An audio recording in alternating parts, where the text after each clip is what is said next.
திருச்சிற்றம்பலம். ஸ்ரீ பரஞ்சோதி முனிவர் அருளிய திருவிளையாடல் புராணம் பாகம் 56 மதுரை காண்டம் தடாதகை பிராட்டியார் திரு அவதாரப்படலம் பகுதி 4.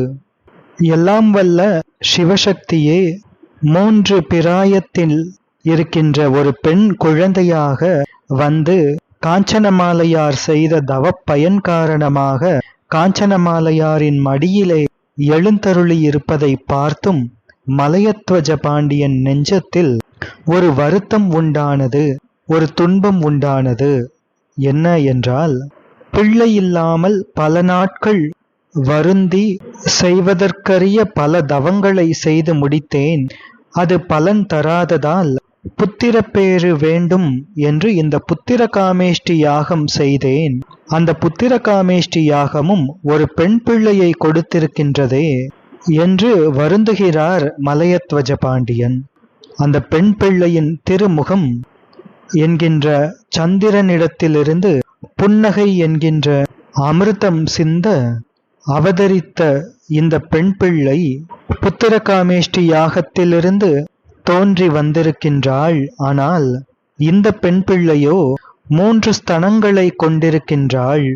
எனவே மலையத்வஜ பாண்டியன் நினைக்கின்றார், நான் செய்த தவத்திலும் யாகத்திலும் என்ன குறைபாடு நேர்ந்து விட்டதோ, இப்படி 3 ஸ்தனங்களோடு ஒரு பெண் பிள்ளை வந்திருக்கின்றாள் என்றால் பகைவர்களும் சிரிப்பார்களே இந்த செய்தியை கேள்விப்பட்டு என்று சந்தோஷமில்லாமல் வருந்துகின்றார் மலையத்வஜ பாண்டியன்.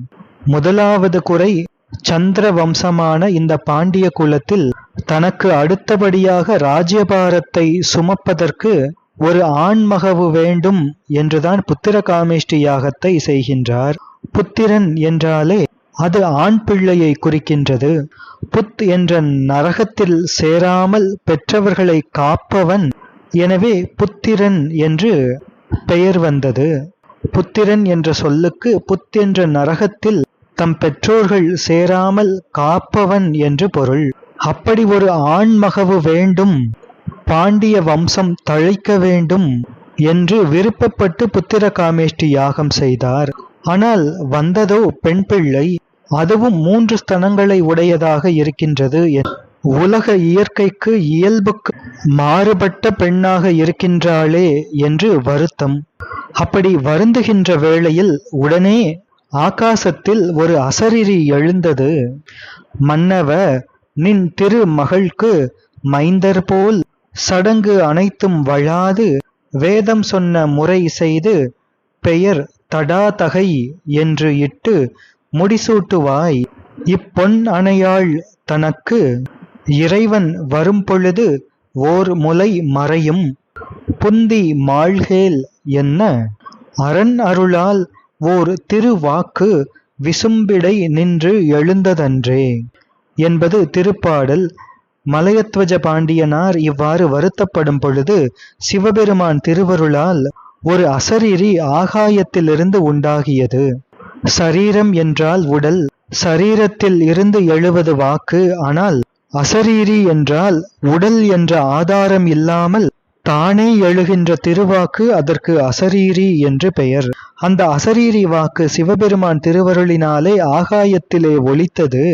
பாண்டியனே, உன்னுடைய திருமகளுக்கு ஒரு புத்திரருக்கு செய்யும் சடங்குகள் போலவே, சம்ஸ்காரங்கள் போலவே எல்லாவற்றையும் செய்வாய். ஒரு ஆண் பிள்ளைக்கு செய்ய வேண்டிய சம்ஸ்காரங்கள் அனைத்தையும் சிறிதும் தவறாமல் இப்பிள்ளைக்கு செய்வாய். இப்பெண் பிள்ளைக்கு தடாதகை என்று திருநாமம் சூட்டுவாய். வேதம் கூறிய முறைப்படி திருநாமம் சூட்டுவாய். அதன் பின்னர் இப்பெண் பிள்ளைக்கே முடிசூட்டி உன்னுடைய ராஜ்யத்தையும் கொடுப்பாய்.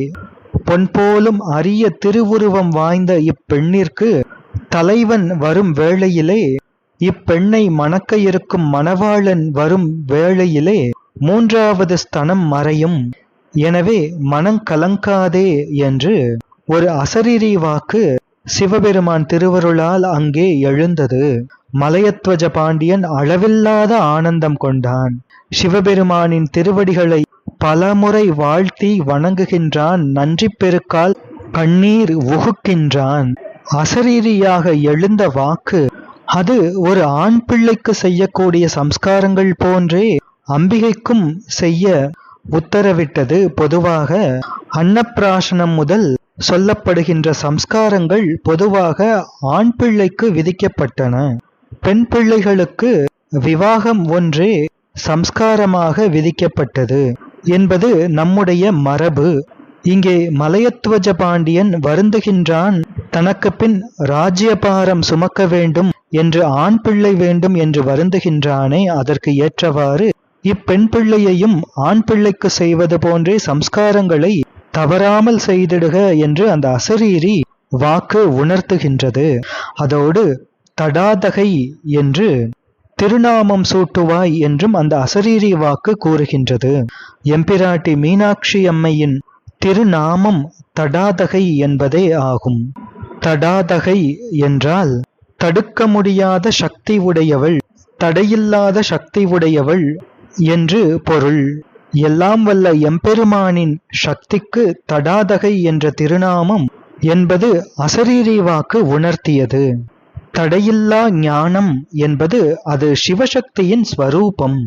இதற்கு முந்தைய திருப்பாடலிலே நாம் சிந்தித்தோம்.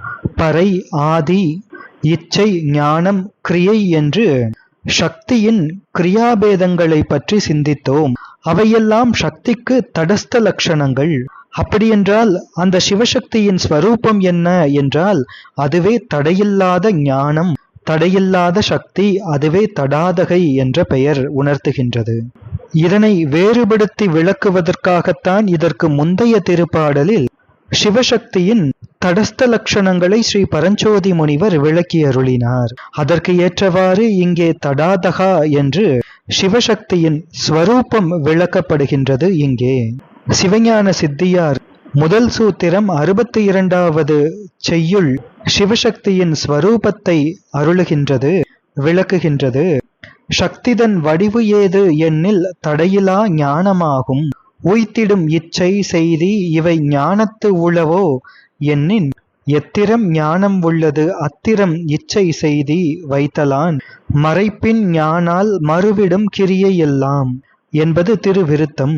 இதன் பொருள் சிவசக்தியின் ஸ்வரூபம் என்ன என்றால் அது தடையில்லா ஞானமாகும். உயிர்களுக்கு அனுக்கிரக மாத்திரம் குறித்து பொதுவகையால் அறிந்தும் அறிவித்தும் நிற்பதாகிய ஞானம் ஒன்றே, அதுவே பராசக்தி எனப்படும்.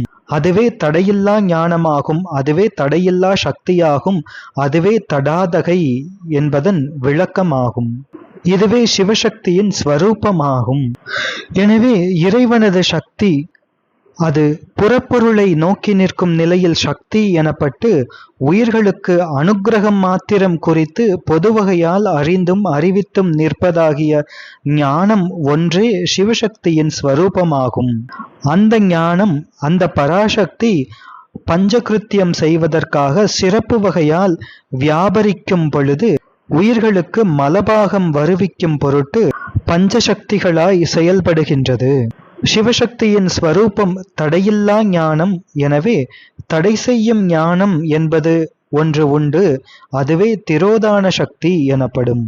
இறைவனாகிய முதல்வனை அவரது சிறப்பு இயல்பால் உணரும் மெய் உணர்வு என்ற ஞானம் தோன்றும் வரை இறைவனாரது பெரும் கருணை உயிர்கள் மாட்டு ஒருங்கே நிகழாத வண்ணம் தடுத்து நிற்கும் சக்தி உயிர்குற்றமாகிய மலசக்தியின் வழி நின்று அவற்றை நடத்துவதாகிய முதல்வனது சங்கல்பமே மறைப்பு எனப்படும் திரோதான சக்தி ஆகும். எனவே அது தடை செய்யும் ஞானம். உயிர்களுக்கு பக்குவம் வந்தபின் பெருமானாகிய பொருளை உணர்த்தி நிற்கும் அருள், அது சிவசக்தியின் ஸ்வரூபம். அதுவே தடையில்லா ஞானம் ஆகும். அதுவே தடாதகை என போற்றப்படும். இனி மற்றைய பெண்களுக்கு போன்று இல்லாமல் 3 ஸ்தனங்கள் இருக்கின்றதே என்று கவலைப்பட்டார் மலையத்வஜ பாண்டியன். அதற்கு தீர்வாக மனம் கலங்காதே என்று இப்பெண் தன் தலைவனை காணுகின்றாளோ முதலாக, அப்பொழுது அந்த 3வது ஸ்தனம் மறையும் என்று அந்த அசரீரி உணர்த்துகின்றது. எனவே அந்த கவலையும் மறைந்து போனது மலையத்வஜ பாண்டியனுக்கு. எம்பெரும்பாட்டி வளர்ந்து பட்டாபிஷேகம் கண்டு திக் விஜயம் செய்து திருக்கயிலை விஜயம் செய்த பொழுது எம்பெருமானை கண்டவுடன் அந்த மூன்றாவது ஸ்தனம் மறைந்தது என்பது நாம் இனி பின்னே காண இருக்கின்ற திருவரலாறு. இனி இப்பொழுது மலையத்வஜ பாண்டியனின் நெஞ்சிலே தோன்றிய வருத்தம் தீர்க்கப்பட்டது. மிகுந்த இன்பம் கொண்டான். அந்த அசரீரி வாக்கு தனது காதில் நிரம்பியவுடன் மலையத்வஜ பாண்டியனாருக்கு அன்பும் சந்தோஷமும் மனத்திலே நிரம்பியது. மனம் வாக்கு காயங்கள் ஒரு வழிப்பட நின்றது. கண்களிலே இருந்து வழியும் ஆனந்த பாஷ்பம் மார்பு முழுவதும் நிரம்பி வழிந்தது. உடனே மலையத்வஜ பாண்டியனார் வீர கழல் அணிந்த சோமசுந்தர கடவுளை நினைத்து துதிக்கின்றான். பெருமானின் கருணையை எண்ணி எண்ணி உருகுகின்றார். இனி புத்திர காமேஷ்டி யாகத்திலிருந்து அம்பிகை தோன்றினாள். எனவே இனி அந்த யாகத்தை பூர்த்தி செய்ய வேண்டும். தொடர்ந்து நெய் சொரிந்து செய்கின்ற அந்த பூர்ணாகுதியை முடித்து புத்திர காமேஷ்டி யாகத்தை நிறைவு செய்கின்றார் மலையத்வஜ பாண்டியனார். தன் மனைவியோடு காஞ்சனமாலையார் என்ற தனது மனைவியோடு எழுந்து யாகசாலையிலிருந்து புறப்பட்டு அம்பிகையை சுமந்து கொண்டு செல்கின்றார் மலையத்வஜ பாண்டியனார். பல மங்கள வாத்தியங்கள் ஒலிக்கின்றன. மலையத்வஜ பாண்டியனார் தனது அரண்மனைக்குள்ளே புகுகின்றார். மங்கள பேரிகைகள் ஒலிக்கின்றன. அஷ்டமங்கல பொருட்களை ஏந்திக் கொண்டு பார்ப்பன பெண்கள் முகத்தில் சந்தோஷம் என்ற நகையாகிய புன்னகை அரும்ப வரவேற்கின்றார்கள். அஷ்டமங்கலங்கள் என்பவை விளக்கு, சாமரம், நிறைக்குடம் என்ற பூர்ண கும்பம், கண்ணாடி, ரிஷபம், ஸ்ரீவத்சம், சங்கு, ஸ்வஸ்திகம் என்று 8. ஸ்ரீவத்சம் என்பது குழந்தையை இடுப்பில் வைத்திருக்கும் ஓர் பெண் வடிவம். ஸ்வஸ்திகம் என்பது மண்டப வடிவம். இவ்வாறு மலையத்வஜ பாண்டியனார் அரண்மனைக்கு எழுந்தருளிய பின் தான் கொண்ட ஆனந்தத்தை கொண்டாடுகின்றார். மிகப்பெரிய விழா எடுக்கின்றார். பல அரச உத்தரவுகளை பிறப்பிக்கின்றார். என்னவென்றால், சிறையில் இருக்கின்றவர்களையெல்லாம் விடுதலை செய்து விடுங்கள், சிறைச்சாலையையும் அழித்து விடுங்கள், மக்களிடமிருந்து வாங்கும் வரிப்பணத்தை 7 வருடங்களுக்கு வாங்காதீர்கள், 7 வருடங்களுக்கு எல்லா மக்களுக்கும் முழு வரிவிலக்கு செய்து விடுங்கள், மற்றைய அரசர்களிடமிருந்து திரையை வாங்காமல் விட்டுவிடுங்கள், சுங்கத்துறையை நீக்கிவிடுங்கள், ஆலயங்களையும் தர்மசாலைகளையும் விருத்தி செய்யுங்கள் என்று இந்த உத்தரவுகளை பிறப்பித்து எல்லா பகுதிக்கும் பறைசாற்றி இதனை அறிவிக்கச் செய்கின்றார். மலையத்வஜ பாண்டியனார் இதுவரை வென்ற எதிரி நாட்டு மன்னர்களெல்லாம் சிறையிலே இருக்கின்றார்கள். அவர்களையெல்லாம் விடுவிக்கச் சொல்கின்றார். அதோடு அவர்களுக்கு முன்பு இருந்தபடியே அவரவர்களுக்கு உரிய தேசங்களை அவரவர்களுக்கு உரிமையாக்கி அவரவர் நாடுகளுக்கு செல்ல விடையும் கொடுத்து அருளுகின்றார். கஜானா எனப்படுகின்ற பொக்கிஷ அறையை திறந்து அங்கே இருக்கின்ற புதிய பீதாம்பரங்கள், ரத்னங்கள், ஆபரணங்கள், பொற்குவைகள் இவைகளையெல்லாம் எல்லோருக்கும் வாரி வழங்குகின்றார். நல்ல மரபில் வந்த பெரிய மங்கள பாடகர்களுக்கு பெரிய செல்வமும் ஆடையும் ஆபரணமும் குதிரையும் அழகிய யானையும் குதிரை பூட்டிய தேரும் முதலான பல பொருட்களையும் மிக மகிழ்ச்சியாக தருகின்றார் மங்கள பாடகர்களுக்கு.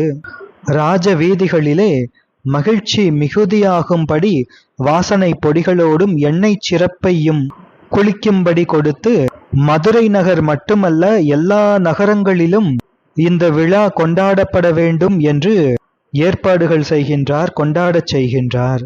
இவ்வாறு எல்லோரும் மகிழ்ச்சி அடையும்படி செய்து மலையத்வஜ பாண்டியனாரும் மிக்க மகிழ்ச்சி அடைந்து இனி சோமசுந்தர கடவுள் அருளிய அசரீரி திருவாக்கின்படியே ஜாதகர்மா முதலான சம்ஸ்காரங்கள் எல்லாவற்றையும் அம்பிகைக்குச் செய்து தடாதகை என்று திருநாமம் இட்டு அழைக்கின்றார். காஞ்சனமாலை அம்மையாரோ அம்பிகையை முன்பு எவ்வாறு மேனகை வளர்த்து வந்தாளோ அதே போன்று வளர்த்து வருகின்றாள். உண்மையான சந்த விகல்பங்கள் உடைய வேதங்களும் அறியாத உமையவளை காஞ்சனமாலையார் வளர்த்து வருகின்றாள். அனாதி காலம் தொட்டு உயிர்களை வளர்த்து வரும் அம்பிகையை காஞ்சனமாலை வளர்த்து வருகின்றாள். தடாதகை பிராட்டியாரின் திருமேனியை தீண்டி ஸ்பரிசித்து வளர்க்கும்படி காஞ்சனமாலையாரின் திருக்கரங்கள்தான் எவ்வளவு பெரிய தவங்களை செய்திருக்க வேண்டும். 3 வயது பிள்ளையாக திருத்தோற்றம் அளிக்கின்ற எல்லாம் வல்ல எம்பெருமாட்டி பிரம்மாண்டங்களையும் புவனங்களையும் தோற்றுவித்தும் ஒடுக்கியும் திருவிளையாடல் செய்கின்ற எம்பெருமாட்டி மதுரை திருநகர் வீதியிலே மற்றைய சிறுமியர்கள் போலவே விளையாடுகின்றாள். அத்திருவிளையாடலை தொடர்ந்து சிந்திப்போம். திருச்சிற்றம்பலம்.